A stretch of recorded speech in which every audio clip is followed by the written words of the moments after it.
Well, hey there and good evening. I don't know why my picture wasn't on the screen to begin with, but hey there and good evening. Hope you guys are ready to have a great stream. And I'm excited and glad that we have a new case that we're going to be able to dive into today. And it's unfortunate that there's a new case, but with any case, the Feller fam's going to step up and do what we do best, which really is just praying. If you want to know the truth, our number one asset that we provide to any of these cases is praying and then figuring out ways we can partner with the family through prayer and at times petition, like we did in the Jason Landry case. And so we're going to open up this case, go through some of the intricacies in it, and then figure out really what's going on. And so I hope you guys are ready for it.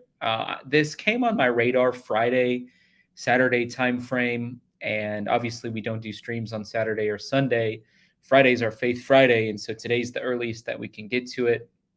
But I think it's going to really intrigue a lot of you guys, and you're going to want to dive into it. If you guys haven't done so already, it would really help us out if you hit the like button on the video. That helps shoot us out into the YouTube algorithm. If you're not a part of Tyler Feller YouTube page, hitting that subscribe button and making sure that you had that little notification bell really does wonders. It helps out so much as well. Thank you guys so much for doing that. And I just want to say a special welcome and hello to all the members of our Feller fam. The Feller fam is the engine behind this whole thing. It's our YouTube membership program. And literally, this channel would not exist, would not be able to exist in its capacity beyond the Gabby Petito case had it not been for the Feller fam. And so I just honor you and I bless you, Feller fam. And if you're not a part of the Feller fam, maybe you're a daily watcher, maybe you're watching the replay and you're like, man, I like this channel. One of the best ways that you can support us is by joining the Feller fam, just by clicking that join button on YouTube. We'd love to have you. Come on, join us. Hop on in. And yeah, other than that, I'd love to hear where you're watching from. Is it a heat wave where everyone else is at? I'm coming to you live from Nashville, Tennessee today. And my golly, Miss Molly, it was a summertime punch to the throat with at times temperatures above 100 degrees. No telling what the heat index possibly was.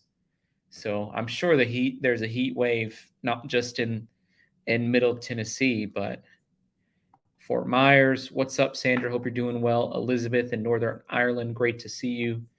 Anna in Washington, great to see you. Shelly's coming to us from Oklahoma City and saying it is so hot. Patty said, back in the hospital, need prayer. So, Father, we just ask right now you'd send your healing virtue to Patty, that you would just touch her and bless her. In the name of Jesus, we surround her with our love and compassion. And Father, may she sense that even now. I speak to every issue in the heart, every single issue in the immune system. I cancel the attack of the enemy and I speak life to her bones in Jesus' name. Amen. Nick in Connecticut, great to see you. Amy in Michigan. I always want to say Minnesota. I don't know why. I don't know why. Gina in Florida, Wisconsin, Idaho. We're going to be talking a lot about Idaho today, Kathy. We're going to need you. At least the Idaho region. I guess we'll be talking about Nevada and Utah, actually. Arcasana. What's up, Lana in South Carolina? Hope you're doing well. California, Vegas, St. Louis, 103. Southern California, Buffalo, New York, North Carolina. You know, there's a Pennsylvania, talking about the temperature. My health problems really flare up when the temperature is too hot. So I don't want it be in the middle of a heat wave. So we're gonna have some issues if we keep this heat wave up. What's up, California, Kentucky, Wisconsin, Odessa, Texas? Sheila, by the way, I tried to mail your coffee and they said your address is not valid, and I sent you an email asking if you could verify your address. So can you just send me an email verifying your address, and then I'm apologizing because your coffee should have already been to you. But if you don't mind doing that, that would be so helpful. I got it ready to go. Look, I got my packing tape right here, ready to stick that label on there.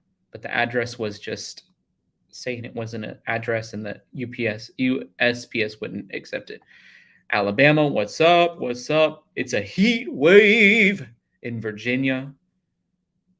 Patricia, cool and lovely in Washington. Well, good for you, Patricia. Cool and lovely. I'm just kidding. Just kidding. Most time it's rainy there, okay? And it's not always rainy here. So take that. Okay. All right, folks. We're going to jump into this case, and I don't know the best way to do it. I thought about playing you the latest news piece on it, looking at the latest article, and then diving into an interview with the mom. Some of you are following the case, I'm sure, has already seen that. And that's the best thing I could think of to do this, because it's not like every media in the whole world's not exactly covering it right now. They're going to start. I know that because every YouTuber's hopping on it. I don't know how, I wonder how that works. Like, how come sometimes cases make their way up into like the stratosphere for us to cover and other times they don't? And it's not like I was going to cover this case regardless of if any other person was going to cover it. I had no idea. Somebody had messaged, it caught my attention. Someone had sent me a message over on the daily text hotline that we have, and I'm like, yeah, I'm tracking with it. I'm thinking I'm gonna check into it and cover it. And that was like Friday or Saturday. And then sure enough, today it's like every YouTuber this side of God's green earth or blue earth, definitely round earth. Some people call it flat earth. I don't get it. No comprende on that one. They all covered it today. And I'm like, oh, looks like I'm bandwagoning. I promise I'm not. But even if I was, it's a case that needs to be bandwagoned. We need as much attention on this as possible. And we're going to help find Dylan Rounds. And by the way, I'm using a new mic. I used it Friday at our Faith Friday service. If you guys were not at our Faith Friday service, you should go back and watch it. It was amazing. We also have a brand new video on our Movement Church page that I uploaded yesterday. And then, let me see. Oh, I just want to hear your feedback on if the mic is working well. Sheila says it went through as far as I can tell. Let me check up again. It definitely went through, Sheila. What's not going through is the address that is on there is just showing up as not a legitimate address. So I just need to verify your address so I know where to send it to. And the address that I had, the USPS was saying, we don't know what that means. We can't send it to that address. So if you don't mind just sending me your address. By the way, thank you for your super chat. Thank you for your super chat, Sheila. Okay. Here's the latest news piece, and this is coming from really recent, like as in a few minutes ago, from the local Utah station. You're watching ABC4 News with Emily Flores, Glenn Mills, and Alana Brophy.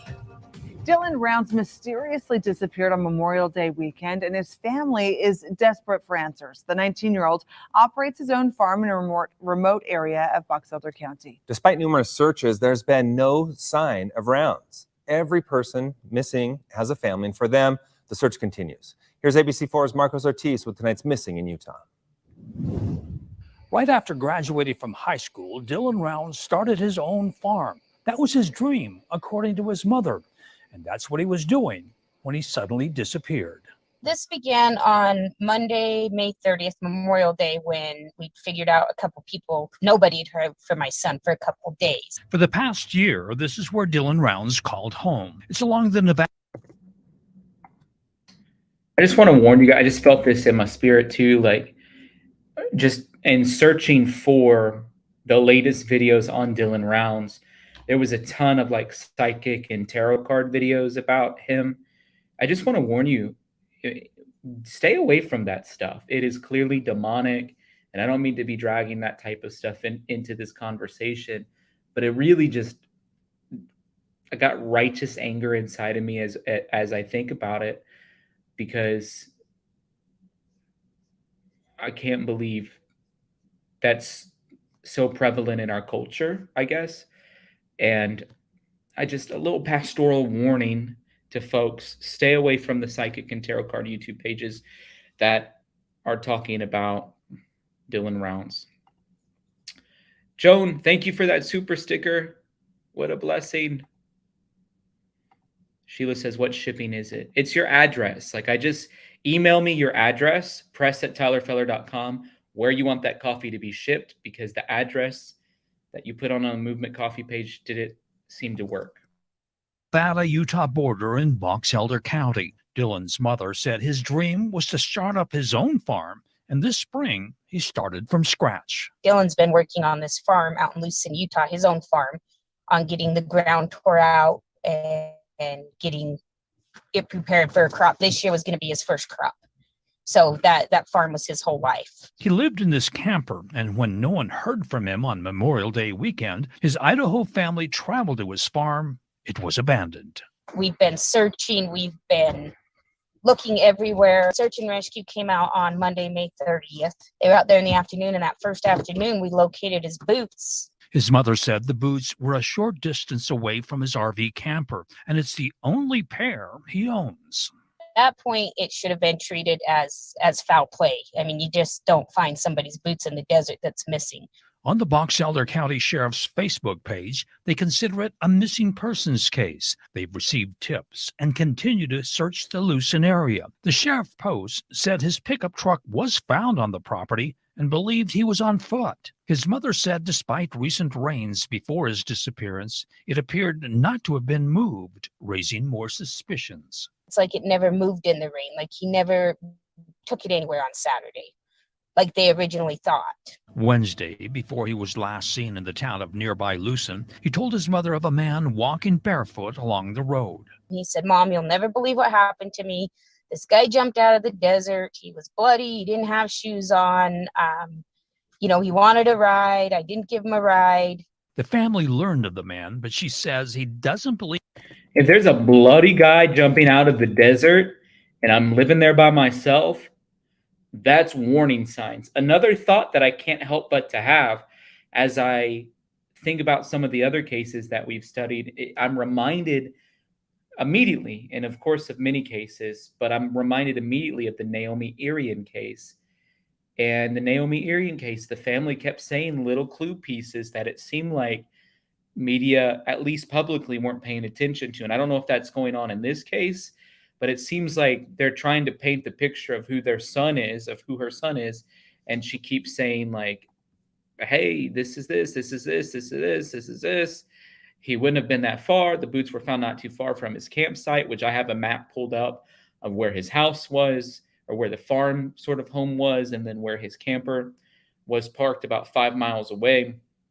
And so I have all that imagery. And so she said his boots were found near his campsite. And so we know where I know where his campsite is on the map. I'll show it in just a couple of minutes. She said he wouldn't have drove his truck on Saturday. So these are things to be thinking about. We need to pay special close attention to everything that his mom says. That's going to lead us to the biggest breakthroughs in this case. Another thing that I'm going to do in just a minute is I'm going to play an interview from his mom.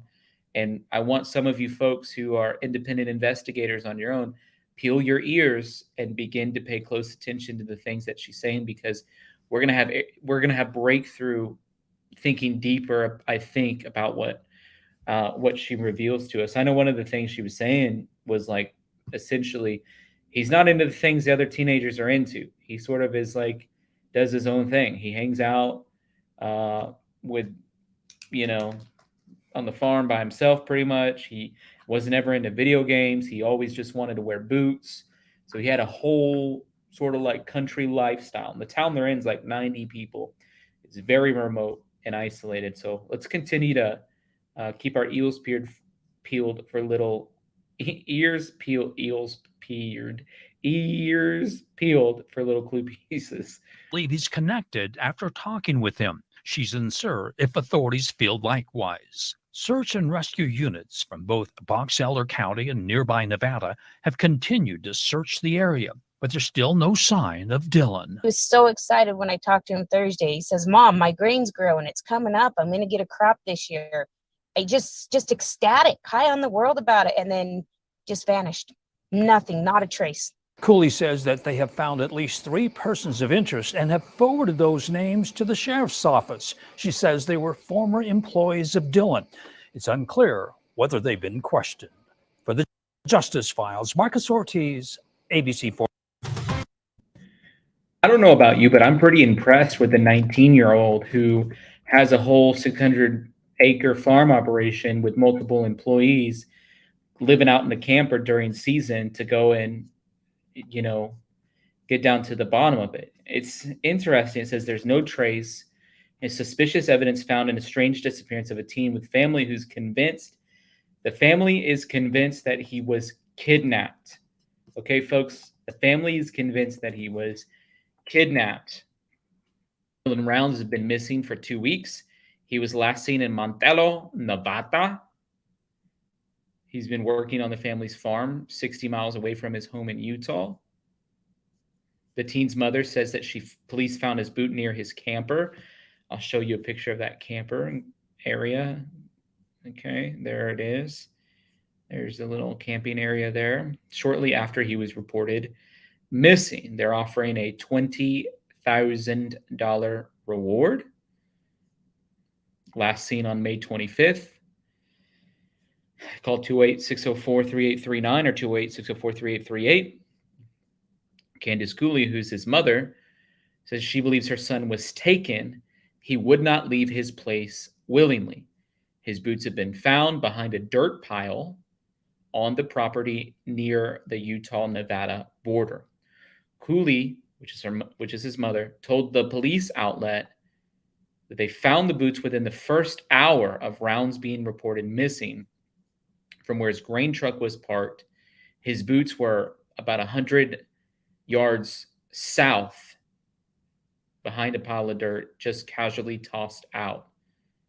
How many cases have we studied where it's like we find their clothes just randomly in a pile or their shoes randomly thrown off? I'm not going to be surprised if 100% of his clothes is found in a pile somewhere, because it seems like in the other cases of young men that we've covered, that tends to be a theme. I don't know why it's a theme. It doesn't make any sense to me why it's a theme. But when we look at several of the other cases that we've covered, it has been a theme. She goes on to say that he was very particular about his boots. He wears a pair. It's always the same pair. When they wear out, he buys the exact same pair of boots. Police told the mother that they found a spot of blood on the boots and it would be sent for a lab to be tested. Cooley said that there's no tire tracks in the dirt leading to or from the pickup truck, which is suspicious because it had rained on Memorial Day on that Monday when he disappeared. So the mom claimed that the truck looked like it had been pressure washed when the police found it. She also said that the driver's seat had been scooted up in an unusual way. Additionally, the truck was in a four-wheel drive setting, even though Rounds had complained that the four-wheel drive did not work. Due to his age, some have speculated maybe Dillon ran away. But the Box Elder County Sheriff's Department said in a Facebook post, it's not a runaway case, it's a missing case. So the missing teenager's frantic family has been working with law enforcement. Apparently, he's been living and working on this farm since he was 16. His mom says he's an old soul, farm boy at heart. All he wants to do, get up and work. He isn't interested in partying. He isn't interested in travel. He never dated in high school. He's not your typical 19-year-old. Since he's vanished, there's been no cell phone or credit card with activity on his accounts. $20,000 reward is being offered. He's 5'10", weighs 160 pounds, has brown hair, brown eyes, last seen wearing jeans, a dark shirt, and a flannel. My goodness. Michelle says, could it be an employee? They're suspecting it's an employee. They actually think it's an employee. The mom said, we have 3 suspects, sent them to police. All 3 of them were employees, according to a report. Okay. Now I'm going to play an interview, and some of you guys may have watched this because this is from 3 or 4 days ago, but this is an interview with the East Idaho News and Dylan's mom. Keep your ears peeled. We're going to be looking for clues, okay, folks? I'm Nate Eaton here with Candace Cooley. She's the mother of Dylan. Just seeing his mom for like a split second, even just then, instantly my heart broke. Just like think about being in that position. Oh my gosh. Think about being in that position. My heart just broke for her. Seeing her like that, having to go on the news and address the fact that your 19-year-old son is missing. Whew. Father, just bless her in Jesus' name. We got a phone call, but we don't know if he was there. Okay, so why don't we go back to the beginning when he first disappeared? Were you in touch with him before then? Yeah, so I spoke with him on Thursday, and his dad, Justin, spoke with him Thursday.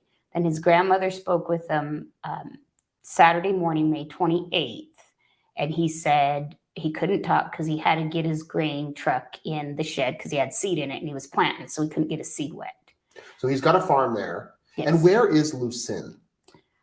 So if Lucin's just on the other side of the Great Salt Lake, Okay. I guess it'd be the best way to explain it to people. So it's on the Nevada border of the state, by Park Valley and that. Okay, so close to the Nevada border. This is basically right on the border of Nevada and Utah. Whenever we're done going over this interview, I have the maps pulled up of where certain things are. How long has he been farming there? So this will be his third season. Third season, so he's lived there a while. Yeah, so he goes, he doesn't live there full time. He goes to his dad's, Justin's, in Eastern Idaho. He comes to my house in Hazelton, but in the summer, he's pretty much down there because he's farming. So his parents are divorced. His mom and dad are divorced.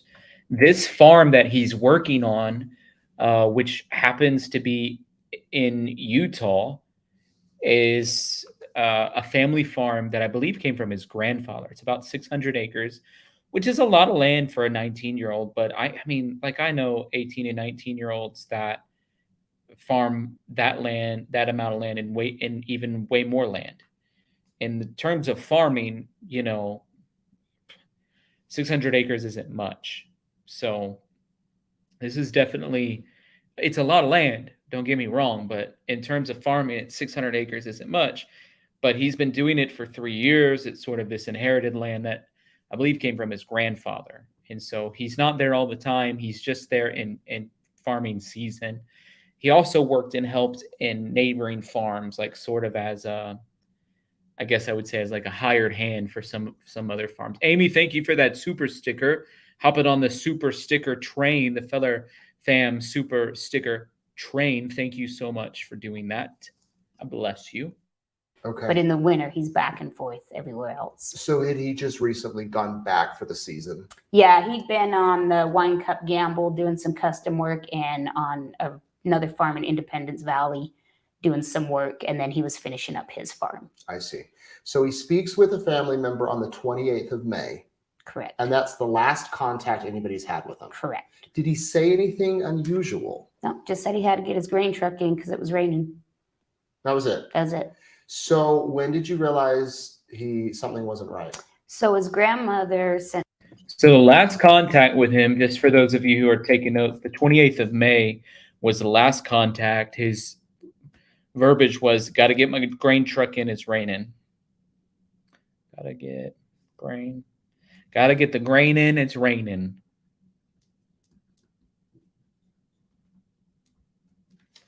Annette Thompson, thank you so much for joining the soup. I'm going to do this. I feel silly making the choo-choo train sound for some reason. I'll do my arm. How's that sound? And thank you so much for that. Or maybe I can put it on my phone. But thank you so much for that super sticker. Bless you. Thank you for joining. Patty, guys, can you tell what I'm doing? Looks like I'm dancing, but I'm not. I'm trying to sound the horn of the train. Thank you, Patty, for that super sticker. And some of the people out there she knew to go check on him because she hadn't heard back from him.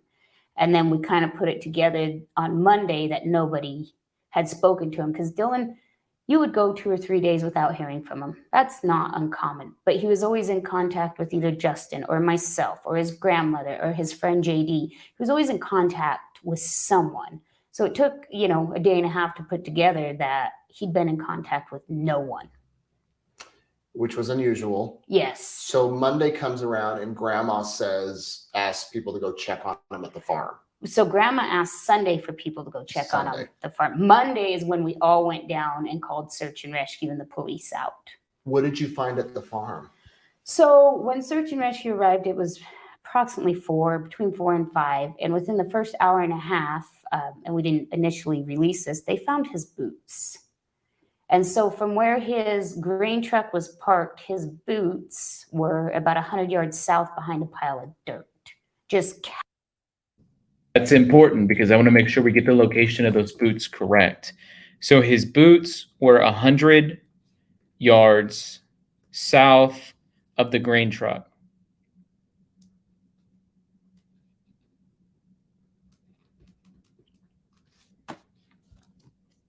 Casually tossed out. And that's our frustration. Right there, it should have been foul play. Did he have another pair of boots he could have been No, wearing? and that is the thing with Dylan. He is very particular about his boots. He wears a pair, and it's always the same. When they're worn out, he goes and he buys the exact same boots. He's been that way since he was 3. I have old boots of Dylan's as decoration in my house, and I would have to search on Amazon to find the same exact color, the same exact pair when one wore out. So it's not a recent habit. It's it's his pattern. He's always been that way. So he wears the same pair everywhere. Yes. And you found them behind a pile of dirt. Yes. And then we were since told by detectives that there was a spot of blood on the boots. Okay, so there's a spot of blood on the boots. Okay. What do we know so far? We know that there was a crazy man who appeared out of the desert covered in blood a couple of days before this happened. We know that the 28th was the last time that anybody had contact with Dylan. He said, I got to get the grain in. It's raining. The boots were 100 yards south of the grain truck, and they were found with a spot of blood. By the way, I figured out a way to do a train sound.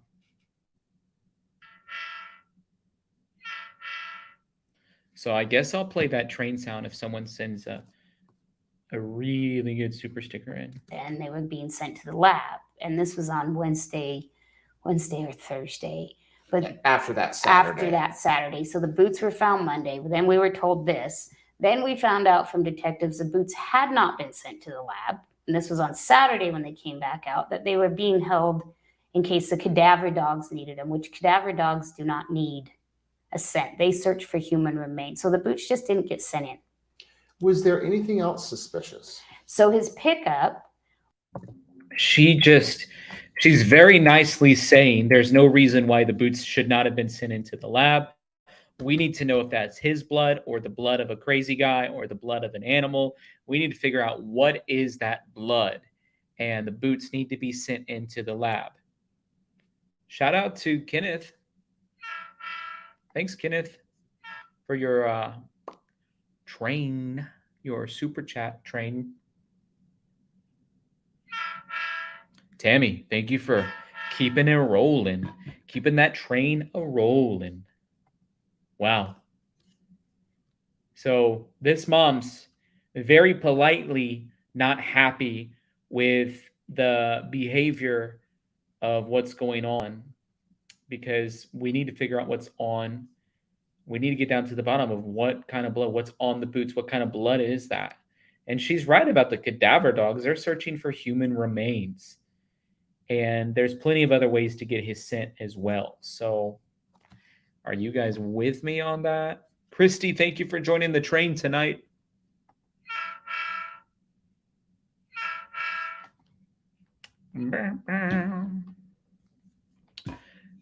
Listen, and I believe this about every area of our life.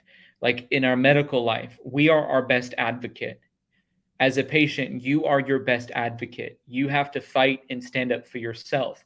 And we're seeing again and again and again in these missing person cases, especially parents of 18-year-olds, 19-year-olds, 20-year-olds, 25-year-olds. The parents who are coming in and really trying to save the day, they have to be their best advocate. I'm grateful for this mom. She's like a tough cookie. I wouldn't want to oppose her because I feel like she is going to step up and do something. But she sort of placed some trust, it sounds like, into local law enforcement, into policies and procedures, and is realizing what they're telling me is not true. All right, I'm going to go to the news. What's up, East Idaho? Time to put it out on the table. They are not doing what needs to be done. And I think that's powerful because now she's going to have the Feller Fam army behind her working to get down to the bottom of it. And not just us. We're like such a tiny speck in the grand scheme of everything going on.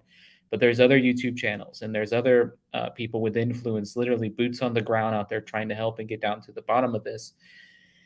So I appreciate her doing that. And we're going to do our part, of course. It's a small part, but we're going to do our part in partnering with her through prayer and then in other ways that the Lord puts on our hearts to do that.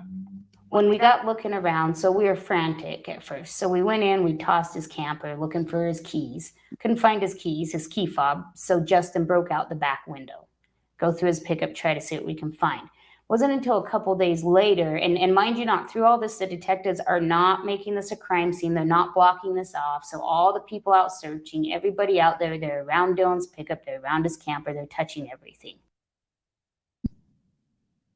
I love how she's just like so politely and innocently laying down some significant evidences. So more power to her. Father, I just speak your Holy Spirit to come inside of her, give her grace and wisdom and discernment, be close to her and near to her in this trial that she's up against. One thing I can't remember if I mentioned, but his parents are divorced. That was one thing I wanted to highlight before.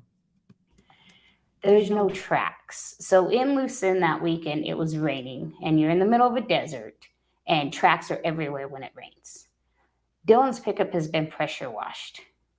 And we didn't catch it in the first couple of days because we were just frantic. We weren't even thinking about it. But then we had some people from Utah come forward and they were cavers and they were out there that weekend. And she called me and she gave me a bunch of great information, pictures about the weather, what the landscape looked like with the puddles. And when we pulled in Monday, we left tracks. We still had tracks. It was still that wet. There's nothing behind Dylan's pickup. There is no track that it moved for weeks. We know it had, but there's no tracks. There's no mud on the tires. There's no mud on the rims. But one place they missed was the wheel wells. So the wheel wells are full of mud, like it had been driven in the rain, and we have videos of it. But the tires, the pickup, there's no, you should have mud on the side of it. There's nothing. It's been cleaned. So it's like someone drove it somewhere and then parked it back where it was and cleaned it spotless on the outside. And the other thing is so Sunday we said, we're going to move Dylan's pickup out. At this point, the big search and rescue party had been out there that we organized. That pickup's nothing. It's probably had over 200 people. The big search and rescue party, she said that we organized. I like this lady. I'm picking up what she's setting down. I'm picking up on all of the little subtle hints. Touch it. They're not going to pull anything off of it at this point because they didn't do their job in the first place. So I got in the pickup to take it back to camp to Justin so Dylan's friend could drive it home. The seat was scooted up to the point I didn't even have to move it to drive it. Now, I'm 4'11".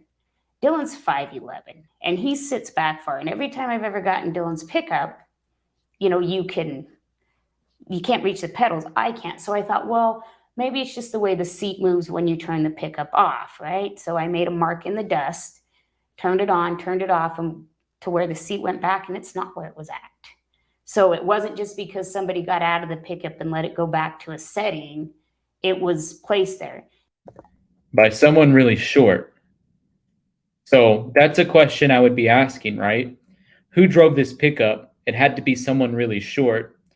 What is the size of the 3 employees of Dylan's that they've sort of put forward as persons of interest?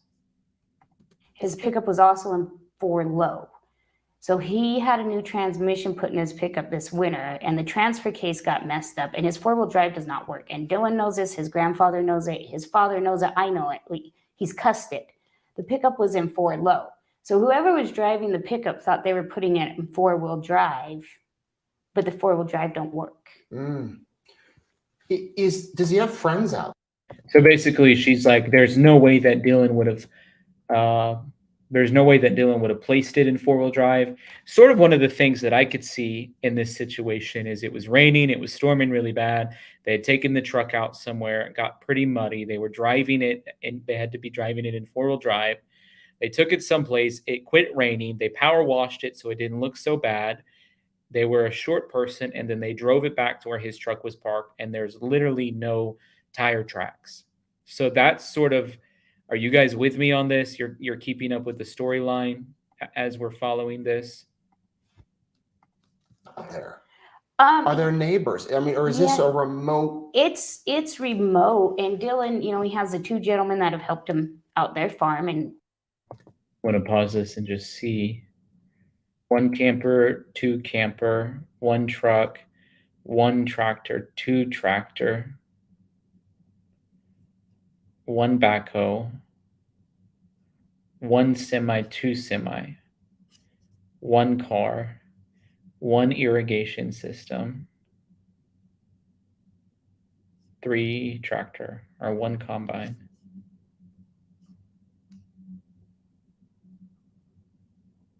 Oh, 1, 2, 3, 4, 5, 6. Pretty significant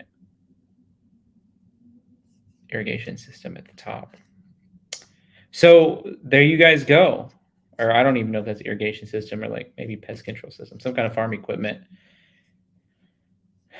You can see what he had there. I wonder those 2 campers, though, was 1 for him and then another for his employees? We're in constant contact with them.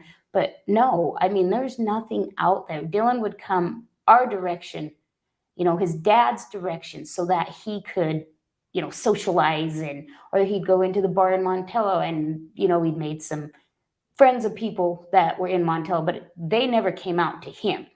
He always went in. I mean, there's no reason to go out there. There's nothing out there. What do his 2 workers say? I mean, are they people of interest or anything?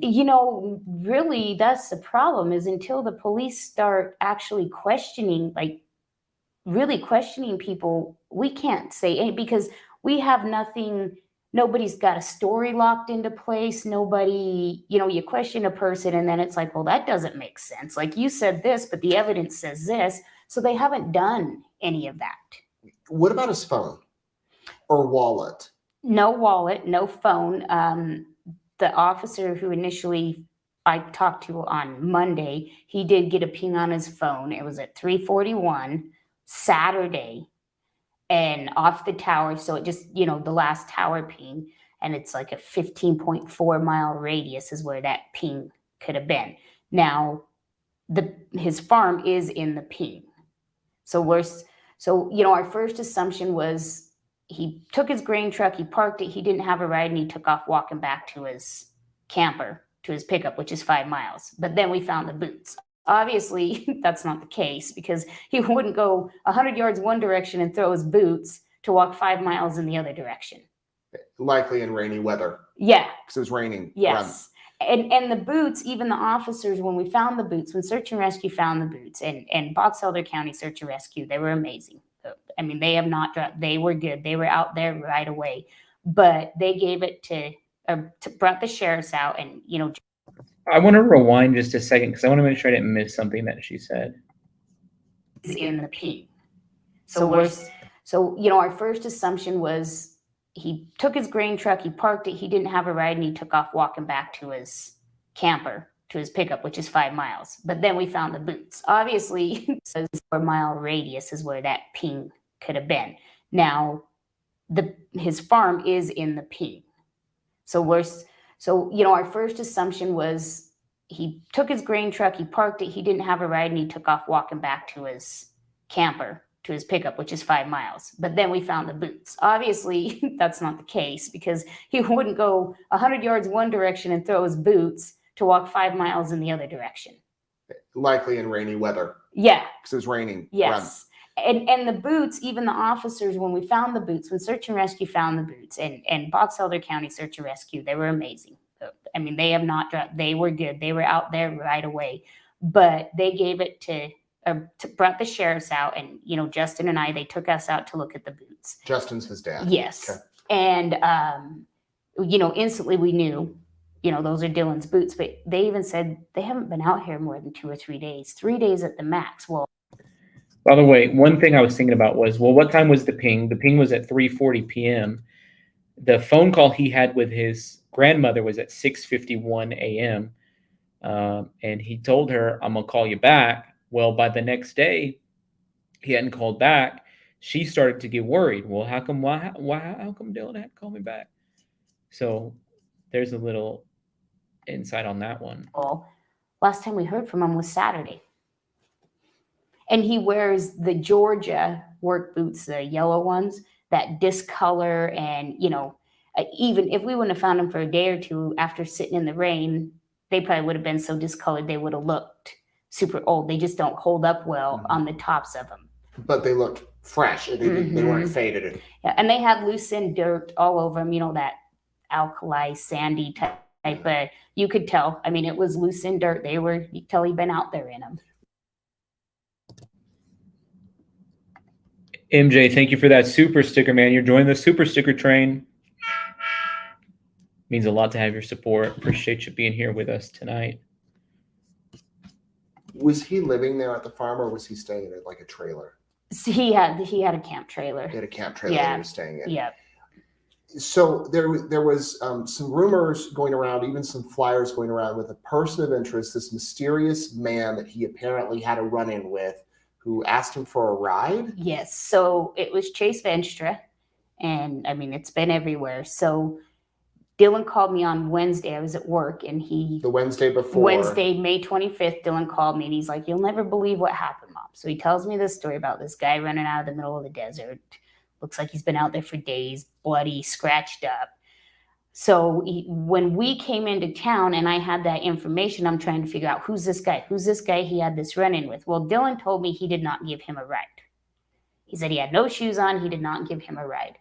So immediately, everybody's saying that was Chase, and Chase did it. Chase made Dylan disappear. I mean, it was just instant. So we're just getting out there. We're fresh on this. We're trying to figure out what the heck happened. Everyone's saying Chase did it. Chase made Dylan disappear. So we start trying to locate this Chase, and it's not happening. So that's when we put up the flyer, like, let's find this guy. He began calling into Box Elder County Sheriff's Department saying, "Hey, I wasn't there. I can tell you how I can show you I wasn't there." Then the detectives came out and spoke with Justin and I at camp, I think Thursday, and Chase had finally reached out to me personally. He called me. And he said, "It wasn't me, Candace." So he's giving me his story, and, I'm taking it with a grain of salt just listening, because I don't know. I don't know this guy. I don't know what he's capable of. I just know he's reached out to me. Mm-hmm. So when the detectives got to the camp that night, they said, I want to know more about this Chase guy, Chase Venstra, because it's just seeming like, to me, that's a big clue piece. If everybody in the whole town is saying, "Hey, this guy's guilty. He's the one who's asking for a ride. He was begging everybody in town to give him a ride out to Dylan's trailer." And I don't care how the police identified this guy had an alibi. The police there clearly haven't done a great job on every single other front. And so this man, Chase Venstra, is still a very high-level person of interest, in my opinion, even if that police department has, for whatever reason, said that he had an alibi. By the way, and we don't even know what we're looking for with an alibi, right? There's a huge open gap of time as far as I'm concerned. Sue, thank you so much for your super sticker. Thank you for joining the super sticker train. Hear that? That was the sound of the super sticker train. That Chase guy at least knows something. sat with Justin and I in my parents' camp trailer and we were talking, and I said, Chase is on standby. He wants to talk to you guys. They said, we know he's been calling in all day. We just haven't talked to him. So here we have this person of interest that is trying to get a hold of the sheriff's office saying, hey, I want to talk to you guys. And the sheriffs are blowing him off. Don't even transfer him. Don't even get him to the. What in the tarnation is going on here? Anybody else feel like something weird's in the atmosphere? Ooh. That's my weird sound. That's my weird when there's something weird in the atmosphere sound. Ooh.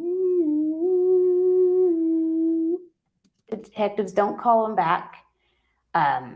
They did finally talk to him, and he is since in custody on unrelated charges. So, whether or not Chase knows something, when I say we've cleared him off of our list. Justin and I have cleared him off As a family. As a family, because we've found him, we've located him for the police. He's in custody. So what he knows, or if he knows anything, that is now the police job to get.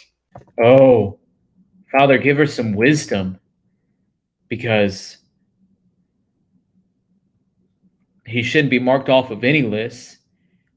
And let's hope he stays in custody for the remaining time until there's some answers about the whereabouts of Dylan and Dylan's brought home. Get out of him. Do you think in your heart that he was involved with your son's disappearance? I don't. In my heart, I really don't. The timeline doesn't match. And then to find out, and we have key witnesses that have come forward that watch it, Dylan did give him a ride that day. Dylan told me he did not. So that was my motive. Here my son is. He leaves this guy out in the middle of the desert. Then we find with no shoes. Then we find his boots.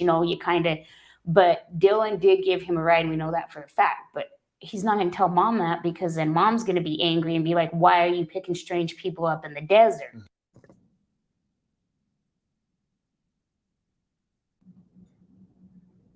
How tall is Chase Vinstra?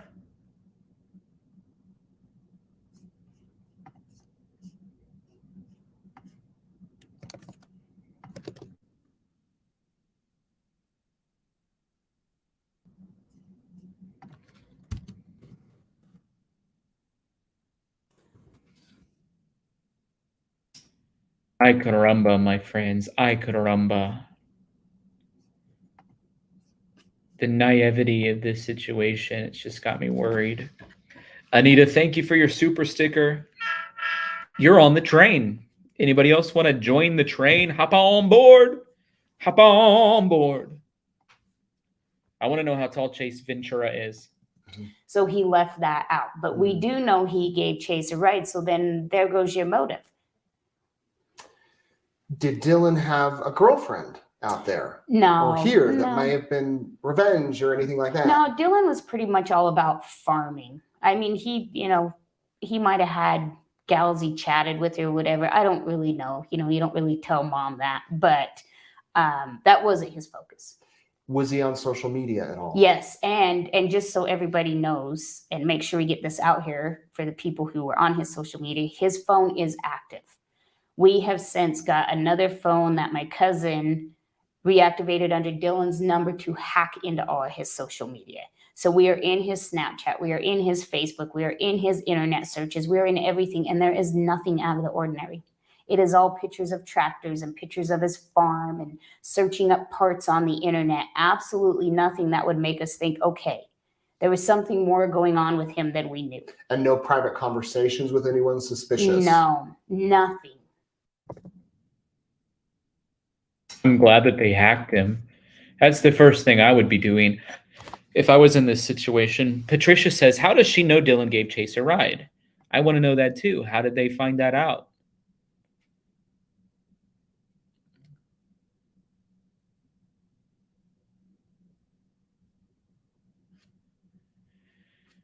It's just starting to smell a little fishy. So it kind of freaked everybody out when his phone came active yesterday, and I should have. But that was because you guys did it. That was because I we see. did it. Yes. So do you know on his phone if the last call made on his phone was to grandma? Yes. That was that Saturday. Yeah. When he said, I got to go plant. Yeah. Yeah. We've pulled all of those phone records. We're waiting for the text transcripts, and then we're waiting for another phone ping. So the detective, when he came out that Thursday, he also told Justin and I that they were working on a different type of ping, and this ping would give them an exact location. It's way better. I should have it tomorrow morning. Nothing. That was last Thursday. That was last So a Thursday. week ago. Nothing. And sometimes in other stories I've covered, if you have the GPS enabled on your phone, it's easier for them to track. See. Some of us turn the GPS off though. See, and Dylan, he's figured out, he goes and gets his own phones now. He's not, yes, he's on his father's account, but he's not, not bringing them to mom to say, hey, set him up, or bring them to grandma and say, hey, set him up. He's doing it himself. So all that. 19-year-olds usually bring their phone to grandma to have it set up.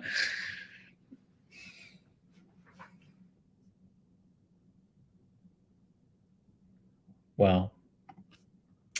Kathy says, praying Dylan is found soon. God bless his family. It does sound a little ishy fishy wishy. Go feller fam train. Can you get a woo, woo?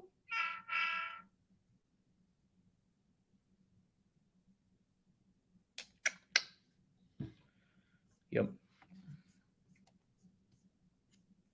I want to know how tall Chase Ventura is. That iCloud tracking, all that, none of it's on because you don't use it. Yeah. So we have tried every. I understand the iCloud tracking and all of what she's saying. That's different than GPS locator. It's different than doing the thing that we were trying to get done in the Jason Landry case, where we can do a triangulation. And this is such a remote area. Let's do a triangulation and figure out exactly who was in the vicinity and of this farm. I mean, it's literally, I'll show you the map in just a minute. It's like bajillion% totally desolate and isolated. So let's get an idea of who's, been in that geofencing area. Thank you, Carol, for your super sticker. The train sound's not wanting to go off for some reason for you. The train's not wanting to go off. There we go. There's you a train sound. Finally, it worked. Yeah, so thank you for your super sticker. Every possible way. We're looking into some stuff with Ford. If we can see where at least the runtime on his pickup, if you can pull that off the ECM or something. But he didn't have any GPS on his pickup either. So what do you think happened? I think somebody took him. He would not leave that farm. Somebody somewhere knows something, and it's so eerie out there, and people are so standoffish. Nobody really wants to. It's like you got a lot of people who want to say something, but they won't. But Dylan's patterns, Dylan's everything he did. It's so normal. It was the same pattern all the time. And I think he had a little more to plant. He was planting a little bit more, and that was it. That was his focus. And then he was excited to get rain, of course, but then also not excited because he couldn't finish planting. But he went and bought some new grain drills. He's getting it in. He didn't leave that place willingly. And we don't even know, and that's why we're begging for Nevada to help us, because his last physical sighting was in Montello, not Utah. Montello, Nevada. And just right over the border. Right. We don't even know if he made it back to Utah. We could easily find that by pinging the phone.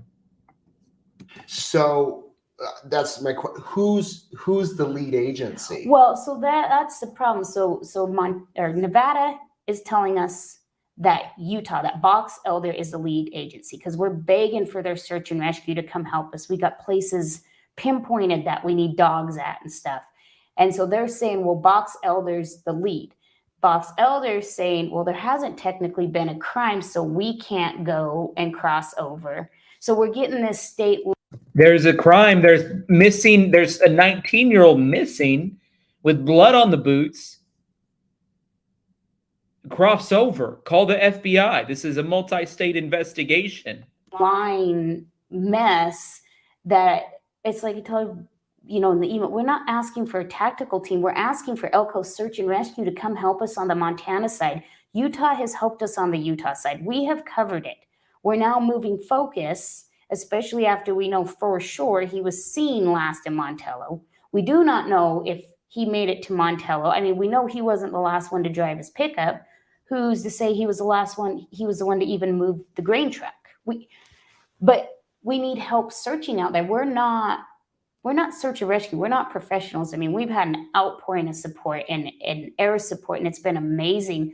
But we need the dogs, and we need the people who know the terrain, and we need these guys to be out questioning the town. What have you seen? But we're just getting no help. We're getting nothing. You mentioned the air searches. Nothing seen from the air?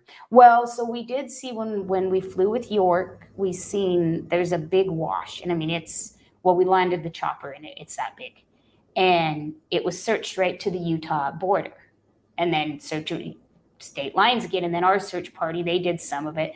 She didn't realize how big it was, but and I put the video on Facebook yesterday when we're in the chopper, and you can see the single pickup tracks. It's just one pickup that heads out there, goes clear to the wash. The tread is similar to Dylan's, but we need law enforcement out there to take, is this Dylan's tread? Was this? Because if it was, that pickup had to be out there sometime late Sunday afternoon until we arrived sometime on Monday because of how deep the track, and the rain does in some, but it couldn't have been out there Saturday. It was raining too hard. You couldn't have been in that wash.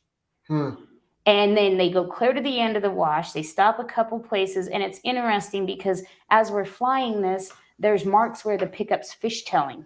So it's fishtailing. They're in a rush, but it's clearly not in four-wheel drive the way the tracks are, but we can't even get them to help us with that. And I mean, we're not asking, all we want is a cadaver dog to run it, because the way the walls slough off from the rain, I mean, there's huge slides that you're talking 3, 4, 5 ton of dirt that you can just kind of nudge your pickup up to and disturb the ground, and it just sloughs off after rain. So we're just let's get some dogs out there and run that, because unfortunately, and I hate to even say anything like it, but we were told by locals, well, if you ever want to get rid of anybody in this area, you just wait till it rains and take them to the wash.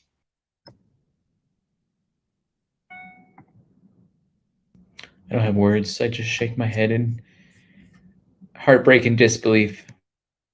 Yeah. Wow. But we can't get any help. I have a lady in Pocatello that I think is going to help me with her cadaver dog. But as far as law enforcement, and we've been begging Elko. They told me they'd send out Bureau of Land Management to check out 2 very specific spots that we got tips on that really need to be checked. 2 very specific spots. My. And in the BLM would be a great asset as far as, searching, and they know, but Elko County Sheriff's needs to be out there, and they need their search and rescue out there. They don't need to call BLM and make it their, it's not their case. It's not their responsibility. It's the sheriff's responsibility. But once again, that was on Monday, and here we are Wednesday. We've been Thursday. Here we are Thursday. And still nothing. So you're wanting Elko on the Nevada side, Box Elder on the Utah side. If they could somehow just come together, do a massive search, get the dogs out, get the people, maybe people on horses or ATVs, however these searches go. And I'm sure there's people that want to volunteer to help, but is it one of those that if you head out there, do you want volunteers? Yes, so I'll put a post on Facebook. We're going to organize another search starting Friday. We'll probably start a little tomorrow, but the big push on Saturday. Again, the weekend. And so we're hoping in doing this and putting it out there that Elko will step up and be like, okay, you guys need the resources, because Weber County came out after Box Elder. Weber County was out last Friday, And Weber County, Utah. yes, and they did an amazing job. They did have a dog, and they had a chopper, and they had a ton of people out. And but that area, that specific Utah side that we were focused on, it's been covered. Even all the choppers say it's unreal. You can't go anywhere without a track. I mean, we have covered and covered and covered. Now we need to move sides. So you've searched his whole farm? Mm-hmm.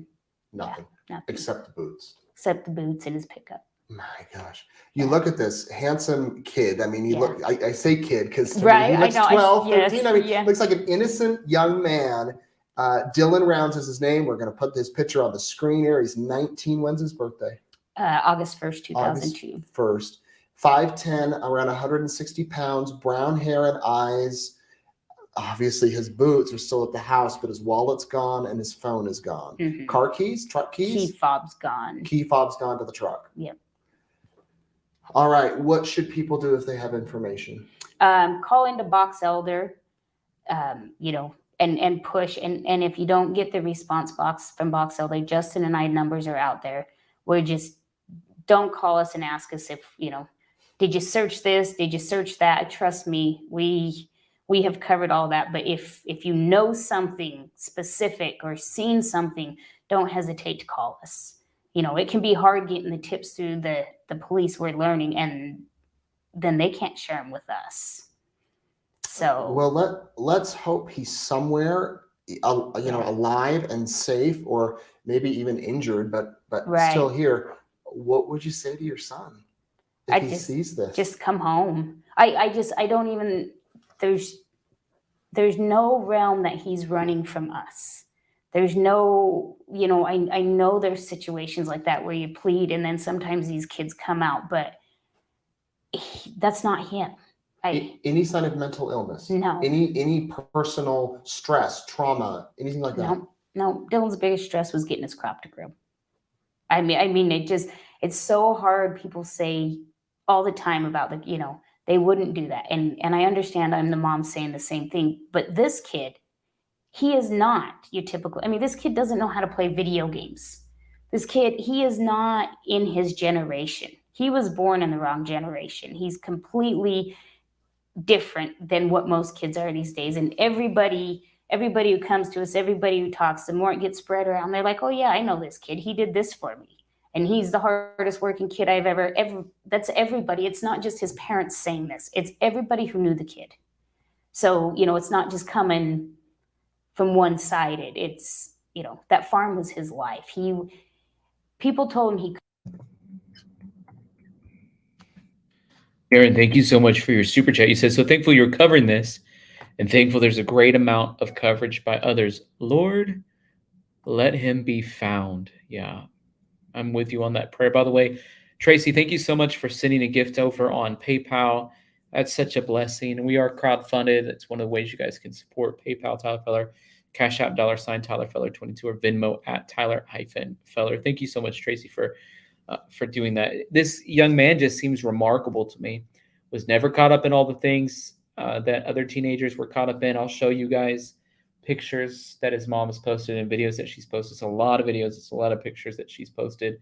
I'll show those to you, but you'll get a sense this is not a typical young man, not a typical teenager. Couldn't. Everybody told him. It's like, why is he out there? There's no way he's going to get a crop. That's insane. Well, he did it. And that was his drive. He's like, I'll prove you wrong. You can tell me I can't grow this crop out here. Watch me go. So he's not going to walk away from it. Which makes it even more bizarre. Yeah. And there's just a lot of bizarre stuff out there. And, we keep getting told, like I said, working behind the scenes, we're profiling them, we're doing this, we're doing that. Well, call me if you're profiling them. Elko Police Department, if they're telling everybody else who calls in, screaming at him, well, we're working on a profile, and we're working on this, but you have yet to call and speak with his mother. And I think Justin spoke with them. I know he spoke with them last week. I don't know if they've called him for any information, but why aren't you talking to his family? Why aren't you out there looking? Why aren't you say you're having meetings and you got all these people on the case? Doing what? He went missing from out here. You need to be in town interviewing people. You need to be helping us with search and rescue. They've done one official interview in this whole deal, and that was to the people who run the bar, because that's the last place he was seen. That's it. I mean, I hate to say it, but, Katie, his aunt, brings up a good point. His father and I should have been interviewed. Everybody close to the kid should have been. I mean, that's how it goes. But nothing. Do you know if that bar had cameras? I've been asked that. I'm going to have them look into it. I highly doubt it. Like I said, it's a town of 250 people. Yeah. It just. But he was last seen there. Was that Saturday night? Do you know? No, that was Friday night. Friday night. May Then he spoke 27th. with Grandma. Yeah. Saturday. So we don't know, because sometimes he stayed in Montello. So we don't know if he. In his camp trailer? At another place. Okay. Yeah. So we don't know if when that phone call was made, was he in Montello and freaked out getting to his grain truck, 20 some odd miles away because it was raining, or was he in Lucin? And that call, they should be able to pull those records from which call that tower was pinged off of, or that phone was pinged off of. So that has not been done. So if there's multiple towers out there, but the Montello one is not the same as the one out in Lucin, like it would have pinged off a different tower, and that would tell us, okay, he didn't go, he wasn't there.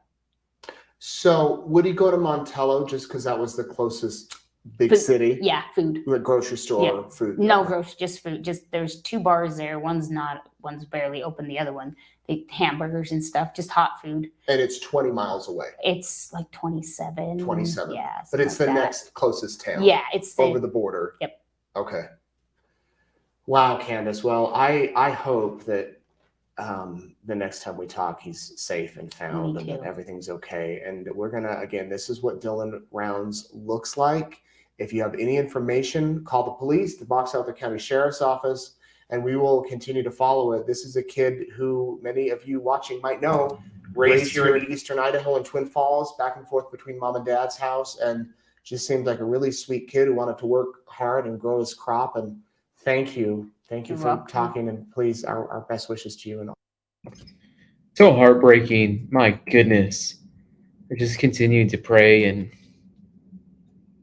lift this family up.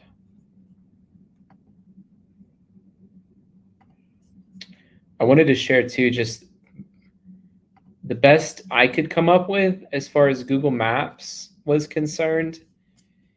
Like, this is what I think from piecing together what they're saying. Again, I don't know if what they're saying is right, but I've just, like, here's the shed essentially where his truck was found.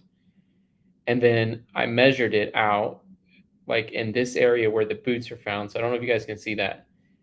Like, they're like, here's the shed, there's the truck found, and then boom, boots found down here about 100 yards away. Okay. But his camper was literally 5 miles over here. And I measured that.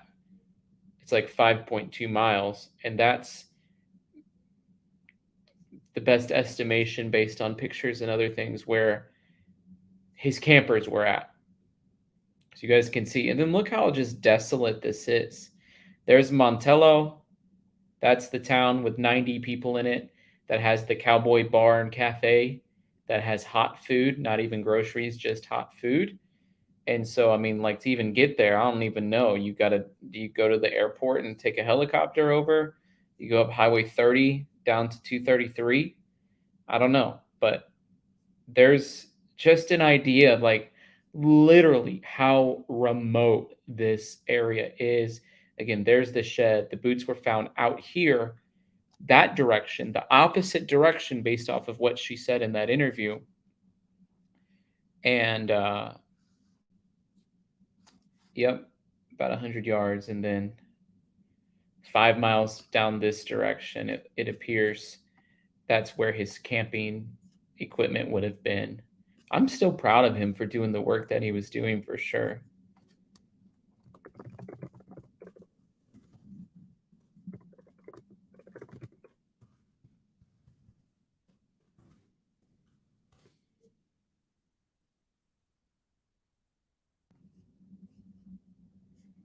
I wanted to share too his mom's Facebook page.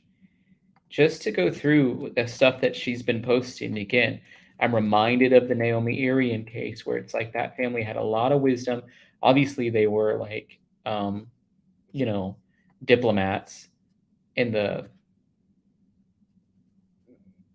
you know, United States government. So they were very smart. But also, aside from that, the family knows best. And so I want to trust the family. And that's the hashtag that Naomi Arian's family started. Like hashtag trust the family, because they're running into so much garbage with the media. So let's just go through what Candace has been posting, and we're going to trust the family on it. Looks like working in a tractor.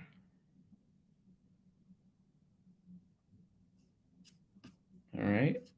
First thing. She said, thank you, JD, for the pictures and fun you and Dylan have when he isn't farming. All right.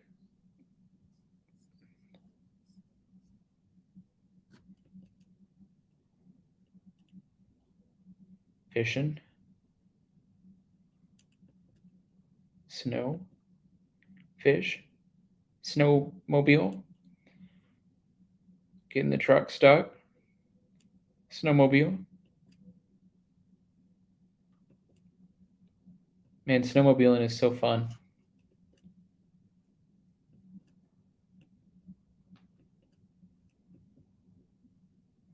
Fixing Granny's sink.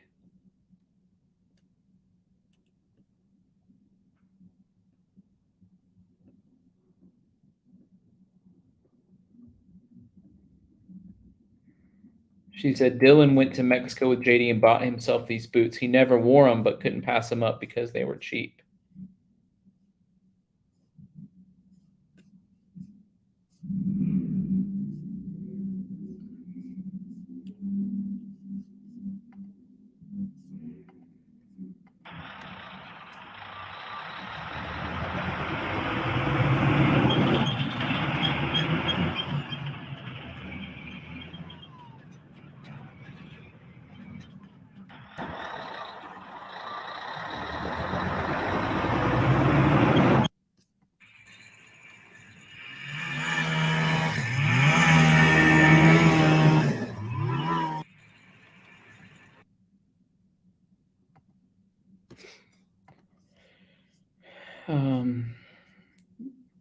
Justin had Dylan play t-ball one summer. It was very apparent at this point that Dylan was not going to pursue any professional sports, and farming was his life choice.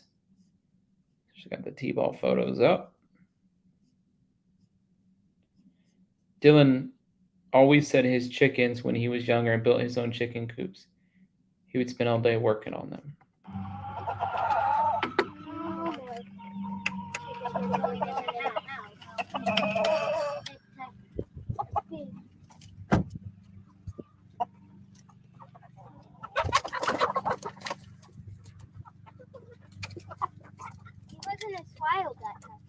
Mm-hmm. Hey!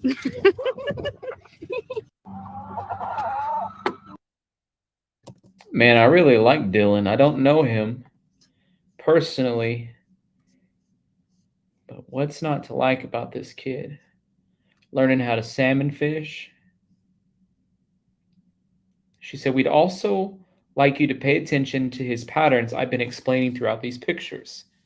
Yes, Candace, that's why we are looking at them. Thank you for posting them.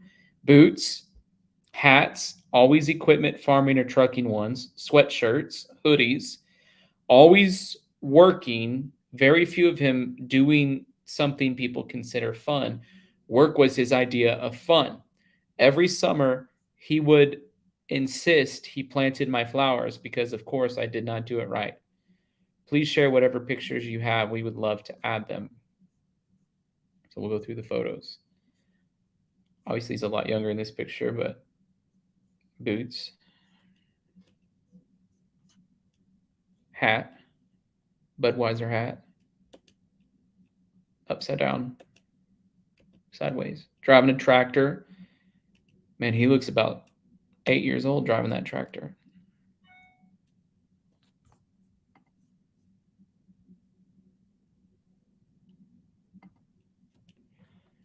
That's cool. That's a cool picture.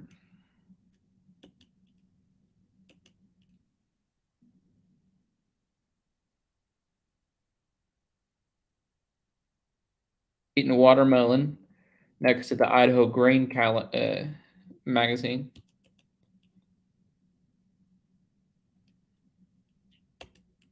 Pumpkin farm. Shave, helping Papa shave. Bottle feeding pigs.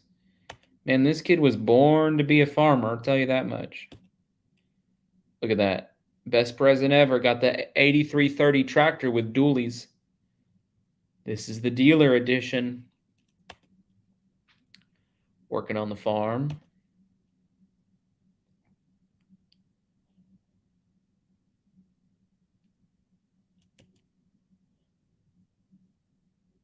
Part of his crop. Man, he started growing young.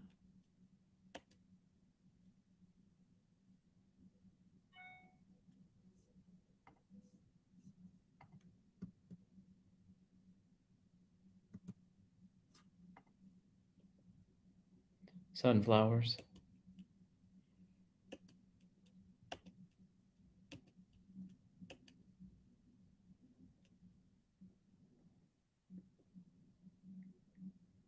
Him and Grandpa. Mongoose bike. Reserved parking. Welding hat for Christmas. So exciting for him. Oh my gosh. This is heartbreaking.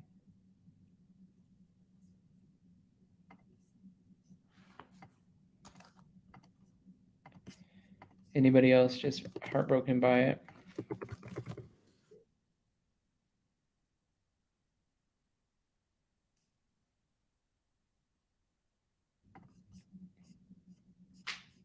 We can keep looking at these patterns. This is a way we can help. It's a way we can get some insight.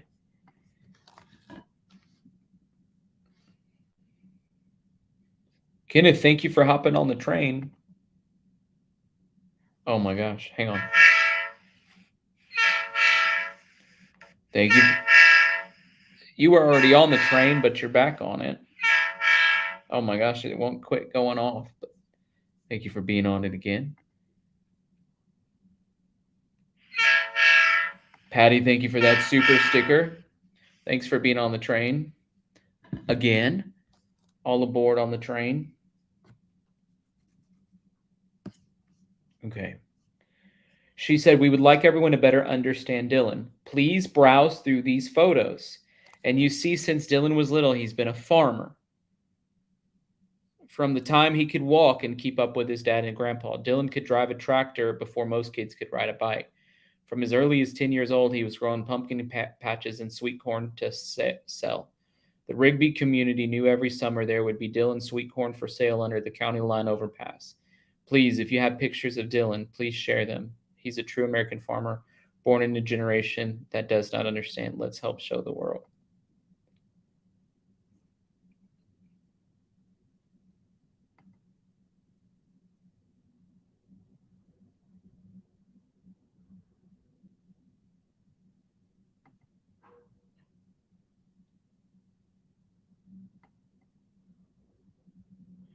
Grocery shopping in March of 2020 before he was headed to Lucin to go rip more ground.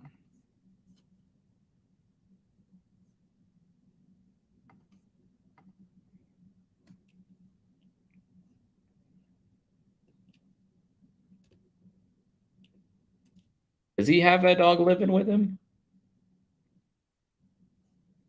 Or is that like her dog?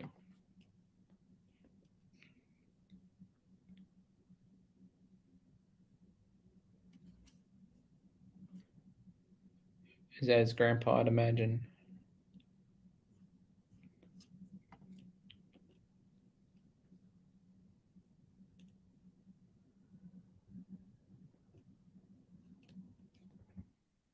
That older brother, sister, It's a second Cardinals thing, so I assume they're Arizona Cardinal fans. Are people in Idaho Arizona Cardinal fans? I guess you'd either be that or Seattle Washington fans, right? I'd choose the Cardinals too. Potato Harvest 2019, he was a crossover operator for Lockwood Farms. Impressive for a 16-year-old. This is the 8330. That's so cool to me that's what he had as a toy when he was a kid, that 8330 dually. Boom, here he is driving it at age 16. That's so cool to me.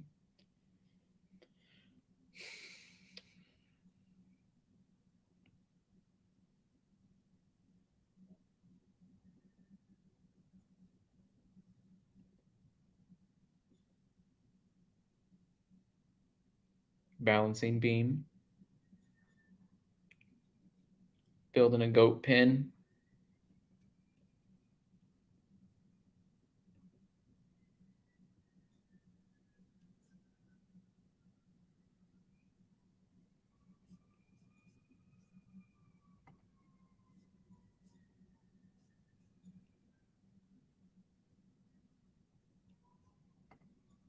Fishing.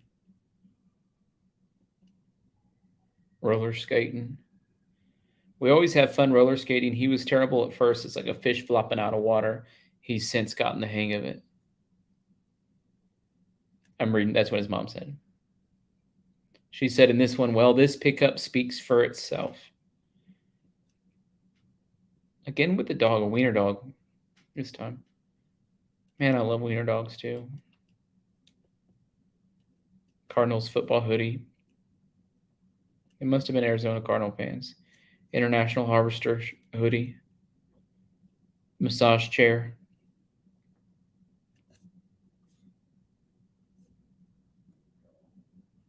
Arizona Cardinals hoodie.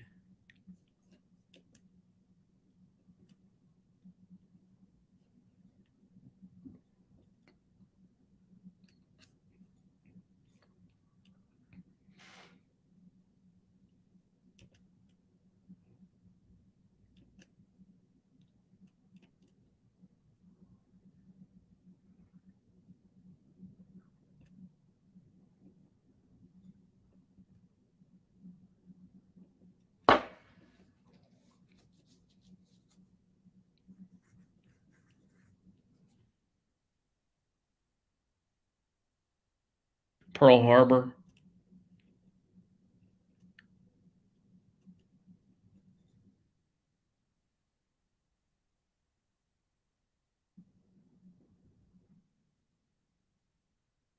She said, note the boots, worn out. I bought him new ones for pictures, but he would not have anything to do with wearing them. I was told that was stupid to change the boots.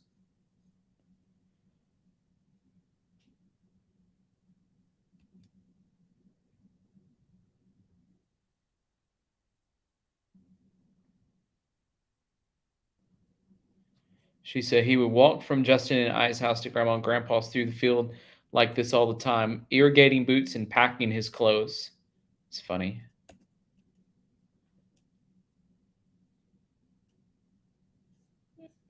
August 12th. First time I've watched my Dodge in 2020. Shows a little bit why his pickup being washed is very out of character. You guys tracking?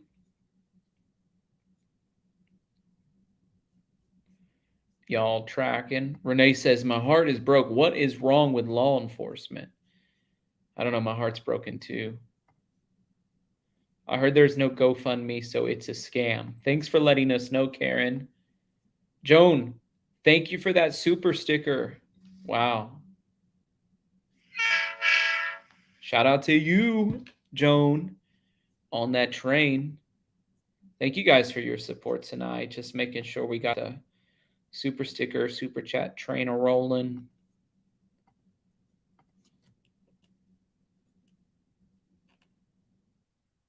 It's weird when you look at all these pictures of someone like from as they're a kid growing up. it's like you feel like you know them, and you obviously you don't really, but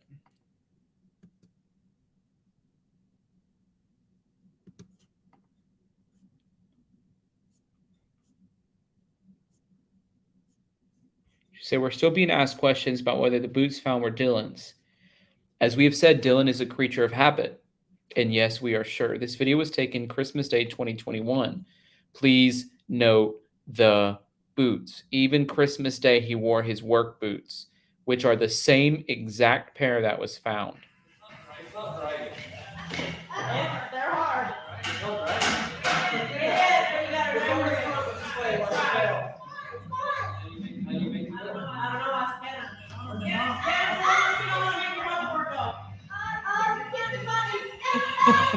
Hit the button. Yeah,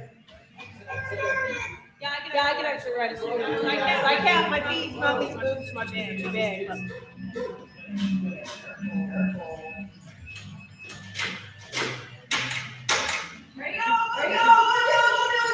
Oh, I've tried to ride one of these. I just fell off of it. Shit, that's like roller skating. I look about like Dylan on it. Holy cow.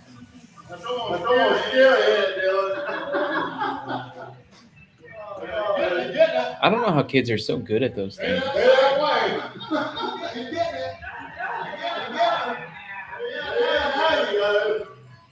I'd like to see that guy who's yelling, he's getting it, get on it.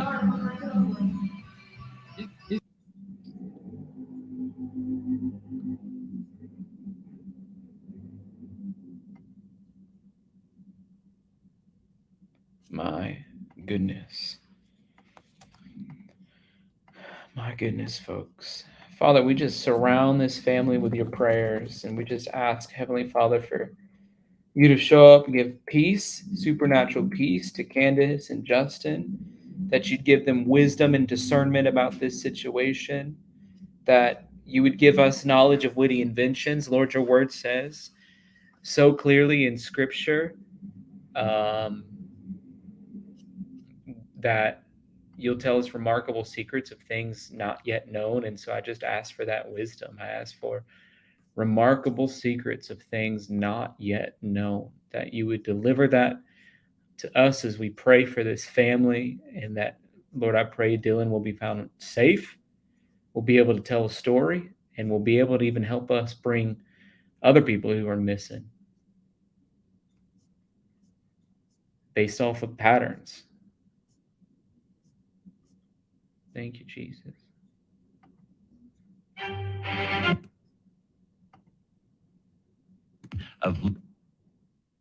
Well, I'll put the link in the chat if anybody wants to call in, have a conversation about what's going on. Hey there, how are you? Hi, how are you? I'm doing all right. Thanks Hold on, for let me calling in. shut off my YouTube. I forgot. Okay. Sorry about that. So I'm Sleuth Mom, by the way. Hello. And I was coming in because I had Candace on again earlier today. And I kind of told her that I would try to help field questions and things like that because she is insanely busy right now. The thing that I don't understand, and maybe you can help shed some light on it, I don't know why they've marked this Chase Vinstra off their list. And I want to know how tall he is, first off, but I have a lot of other questions. So he's actually been arrested on other charges shortly after Dylan's disappearance. So he's currently behind bars. The family has him on video in a different location about 200 miles away the evening of Dylan's disappearance. They have seen video evidence of that. And the story that they are getting, that they were initially told about him asking around town for a ride to Dylan's house and things like that, they're finding out now was not true. There is a man named. She did say in that interview that Dylan gave him a ride. She said Dylan gave him a ride, but then the second ride that was supposed to have happened that weekend that he was asking around town about. So when did Dylan give him a ride? Do you know? Dylan gave him a ride on Wednesday, but Dylan did not go missing until Saturday. Yeah. Well, he went missing. The last time somebody talked to him was on Saturday. They don't know when he went missing, right? Because his first phone ping hold on one second. His first phone ping was at 6:51 a.m. talking to his grandma at the farm, and then his last phone ping was at 15:41, also at the farm. Right. After 3:41 in the afternoon, no one spoke to him, and they checked Sunday to see if he was at the farm, and he wasn't there. So they Well, believe that he went missing on Saturday. yeah, so it's best estimate that he went missing on Saturday, but I don't know. I've looked at the map. What's Mhm. cell phone coverage like in Lucin, Utah? He has excellent cell phone coverage right there. Okay, so there's good cell phone coverage there. Mm-hmm. So phone went down at 3:41. Mm-hmm. Very interesting. I mean, I already knew that because I had that note written down. But so phone went down at 3:41 p.m. Then when did they file a missing person thing? The next day, whenever the grandmother's like, "What happened? We don't know where he's at. He's missing." He was reported missing on Monday. His grandma sent Jim and Dawn out to the camper to check on him on Sunday. They went twice that day to look for him, and on Monday they officially filed a missing persons report. Okay. So what are your thoughts about what happened? Tell me your theory. My theory is I believe that we are looking at the farm hands. So the three individuals that were farm hands, are any of them short? No. They are about 5'9", so not as short as what they would have had to have been to move the seat up that far, if that's what you're asking. She said that Jim and Dawn are about 5'9", and they're very husky individuals. So maybe one of them have an accomplice that's 4'11" or short. It just doesn't make sense, right? Like somebody short had to have been driving the truck. The way that I'm sort of breaking down the story, it felt like to me, if something did go awry, they took the truck out. It was raining, muddy. They put it in 4-wheel drive to sort of get the truck out of wherever it was muddy from, and then forgot to take it out of 4-wheel drive, drove it somewhere, power washed it, parked it, boots thrown out 100 yards away. Does that sound about right? So the power washer is actually at Dylan's camper trailer, and all of his farm equipment is kept at his camper trailer. The area where the grain was being stored at that shed is actually not Dylan's property. It's another person's property that lets him park his equipment there whenever it's rainy. Yeah, I knew that wasn't his property. Okay. But still, that was like... Yeah, it's all shady. Everything's shady. Like what went down. I was trying to bring that map up that I had, but I guess I already took it down. Maybe my spots are still marked. But regardless on that, though, like, of whose property it was, it's still, as you think about it, very remote. And it's a possibility that somebody was driving the truck and it was raining and they had it in 4-wheel drive thinking that it would help them because they're in the middle of the wilderness. And then all of a sudden it's not raining anymore and they forget to take it out of 4-wheel drive. And somebody just texted me too and said, and the possibility about the truck seat moved up, maybe something fishy was going on in the back floorboard and they had to move the seats up to deal with whatever was going on in the back. Possible. I think that there's a lot of possibilities. It's hard to speculate. Like the boots themselves, are a red herring, I think. Because if you're going to murder somebody, for example, why would you leave evidence of foul play behind? And so I almost think that it was a way to kind of make it look like something weird was happening with Dylan. To make it look like he was in that area because they don't want people searching the area where he could actually be, if that makes sense. Yeah. I mean, that makes total sense to me. CDT, no, the inside of the truck was not cleaned. There's a video I show it during the Who mom's are you talking to? interview of the inside of the truck, and it's not cleaned. Okay, I didn't know what you just caught me off surprise by then because I didn't know what you're talking about. Oh, sorry, I was answering CDT's question. Yeah. Okay. Well, thank you so much for calling in. I appreciate. Yeah, no problem. Have a great day. So I'm just sort of bringing this map up again to look at it, and I don't know. Like the truck's obviously a clue piece.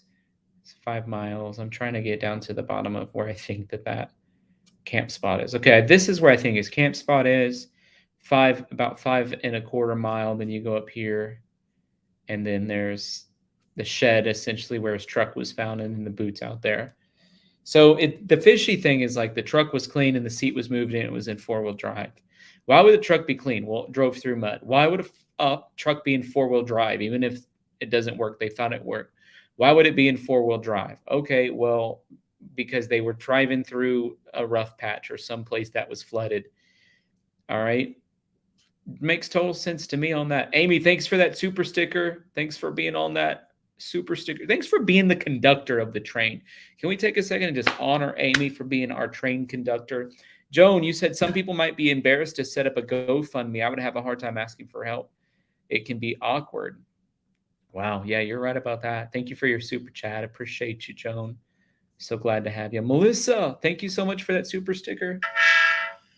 That means you're on our train. That's the sound of our super sticker train. And well, guess what, Melissa? You're on it. Thank you so much for joining that super sticker train. So that's my assumption so far. Does that seem like a valid theory to any of you guys, what I'm saying? That, you know, there's a high likelihood that they had taken the truck off somewhere, whoever they is. It was raining. We know it was raining because he said he had to get the grain in, and it was raining. And put it in 4-wheel drive. It is weird that it's clean. Put it in, and the rain couldn't have cleaned it like they said. It looked like it was power wash. Parked there. 5 miles from his camp spot. Joanne, thank you so much for that super sticker. You too, Heidi Joy. That's a double honk-a-tonk over here on the train sound. I'm trying to bring up that footage of the ground, the terrain. Specific locations. This is the helicopter. So you can see the truck prints there. It's them flying above. It looks sort of like through a cavern. Listen, I don't know. Someone from Idaho or this area, tell me, is there a lot of flash floods? Like when it rains, is it like where I grew up? Like when it rained where I grew up, sometimes there's a lot of river system in southeast Missouri where I grew up. And when it rained, flash floods would become an issue. If it started raining too hard, they'd have to let school out because the buses wouldn't be able to make it to drop some kids off home just because of how fast the flash floods came upon. Is it that way in this area? I don't know how it works. It doesn't look like there's a river system there. It feels like to me everything would just be sucked into the earth. But if it rains a lot quickly, is there a flood that comes up? That's what I'm wondering as I'm watching this. And it looks like this truck's driving through the middle of a cave or a cavern or canyon. Why is it driving through the middle of a canyon? You know what I'm saying? Truck tires, truck path, truck path, truck path, truck path, truck path, truck path, truck path in the middle of this canyon. Where is this canyon at on the map? This video is taken from the helicopters on June 5th of a wash in the Montella area. There were tire tracks that are remarkably similar to Dylan's pickup. These tracks are visible in the wash. So let's go back to the map. There's Dylan's farm. Let's keep in mind, he's in Lucin, Montello's way over here, boys and girls. Let's measure a distance. Well, let's do directions to here from Dillon Farm. Because he's not, well, yeah, which way? I bet he'd take this way. 47 minutes away, 21 miles. That's probably the route he would take to get there, be my guess. And I'm like, oh, I'll just say he's going to Montello. Oh, if he's going to Montello, what? What in the heck? Why'd that switch to Brigham and Young, Utah? We're not trying to switch from Brigham and Young. What in the world happened? What is up with Google Maps? No, from Dillon Farm, not Brigham Young. Dillon Farm. There we go, boys and girls. There we go. Okay. Yeah, I mean, he probably would have just went this way, to be honest. Be my guess. But really, we don't need directions from Dillon Farm. We need directions from... I need to drop another location. Oh my gosh, guys. Oh my gosh. Okay. Let's zoom in. I need to do that thing where I measure it again.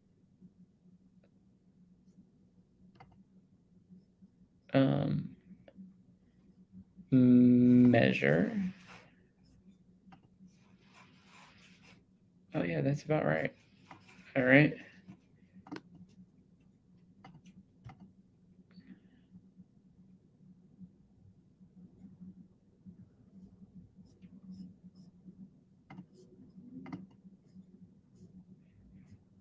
Oh my gosh. I'm going to do directions from here as soon as I can figure out how to do it. Add a label. Dillon's camper. All right. Directions from Dillon's camper to Montello. All right. So he probably still would have went by that way. So he would have drove close to where, and that's not Dillon's Farm. I need to change the name of that label. Edit. Dillon truck. So that's where Dillon's truck was. How do you save that? Yeah, that's where Dillon's truck is. So he would have drove close to where Dillon's truck was at on this route.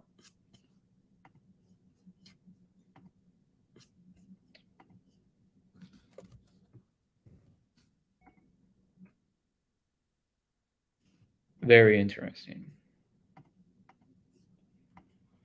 So when she's showing us that footage, essentially what she's showing us of them driving through a canyon in Montello, which I'm sure we can find the canyon if we look hard enough. It looks like a railroad track, don't it? When she showed us that canyon, she says about an hour away or whatever. She said it looks like his tire trucks. That's a good clue piece, folks. So like really this whole area from Montello to where this pin drop says Brigham City, that whole area needs to be searched, folks. That's a huge search area with Bald Eagle Mountain right in the middle of it. And it's right on the border, and she's having the two state police officers figure out a way to get along. Debbie says, checks in the mail again today. Thank you, God. That's because you have 2 recurring givings that you do, Debbie. So you get 2 checks in the mail. Yeah, but yeah, we do honor the Lord. Thank you, Jesus, for just blessing. We honor Debbie too.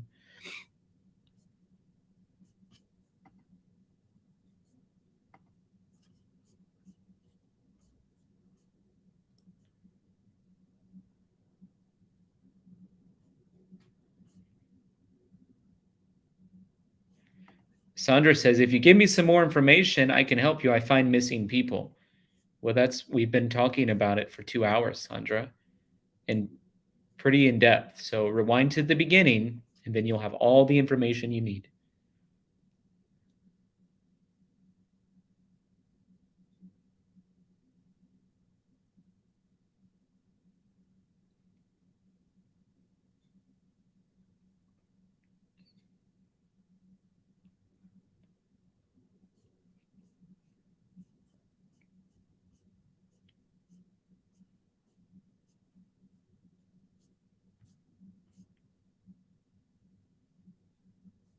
So what are you guys' theories about what happened? Seems like the family is pointing to one of the farmhands. Why would a farmhand? What would they have? Did Dylan do one of them dirty? Were they jealous of a teenager who had great skills that they only wish they had? What's the motive? What's the situation?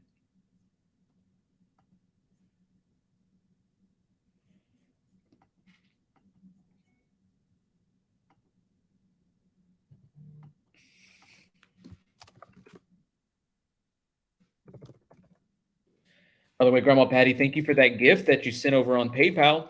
Shout out to Grandma Patty.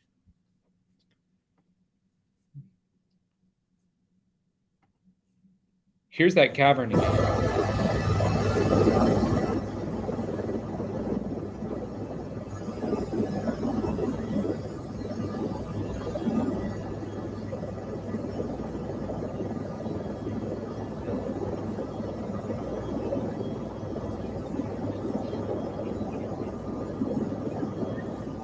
He had just fired a farmhand that was a family friend's kid, his mom said. Okay, well, there's some motive.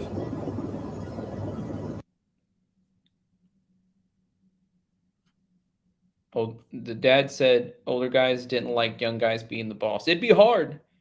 I know a lot of men in that industry would find it difficult to have a teenage boss. So, all right, folks. Well, that's day one of our coverage on Dylan Rounds. I wish we had started covering it sooner, but it takes 2 weeks apparently for it to hit the news cycle. He's been missing since the 28th of May, which is 2 weeks and 2 days. But we're on it now. We are on it now. And so be praying for this family, all the Feller fam. Time to start your sleuthing, and we'll meet back. I think Kim's going to do the stream tomorrow. I'm not sure if she is going to cover this or if she'll cover another case. But either way, if she covers this case, got a lot to talk about. If she covers Chris Watts or whatever else, all right, we'll be back on Wednesday to talk about this. And come ready, because we're going to get down to the bottom of this one, okay? And we're going to do our best at least. Let me pray over you, and I have an announcement after my prayer. Father, I bless everybody on the stream tonight with your grace, your compassion, your hope. Father, I just thank you in the mighty name of Jesus that we can come together. Lord, I thank you for keeping us safe and giving us eyes and ears to hear and care about the things that you care about. Would you break our heart, Father, for the things that break your heart? I pray for everyone on the stream today struggling.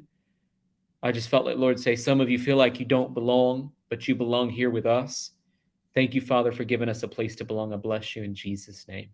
Amen. Well, here's a quick announcement I wanted to give. Like I told you guys, that smiley face stuff over on topfile.com/merch would be donezo, and we ended that, but we have 2 days off of 20% off.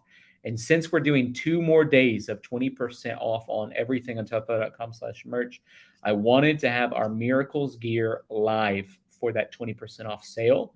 And so if you are interested in picking up one of these Miracle shirts backed by popular demand just for a couple days, or a Miracle sticker, then I suggest you going over to topfile.com/merch and pick that up. I also have a brand new message over on our Movement Church YouTube page. Please subscribe to that if you don't mind. We need 1,000 subscribers on that as quick as possible. So if you guys don't mind to go over and subscribe to that. Please, please, please subscribe to our Movement Church page. That would be just such a blessing if you did that. We also have Movement Church coffee. It smells so good. It tastes so good. Chocolate truffle and vanilla bean. You can go over to movement-coffee coffee.com and pick that up. All right, guys. Thank you for being amazing. We'll see you soon.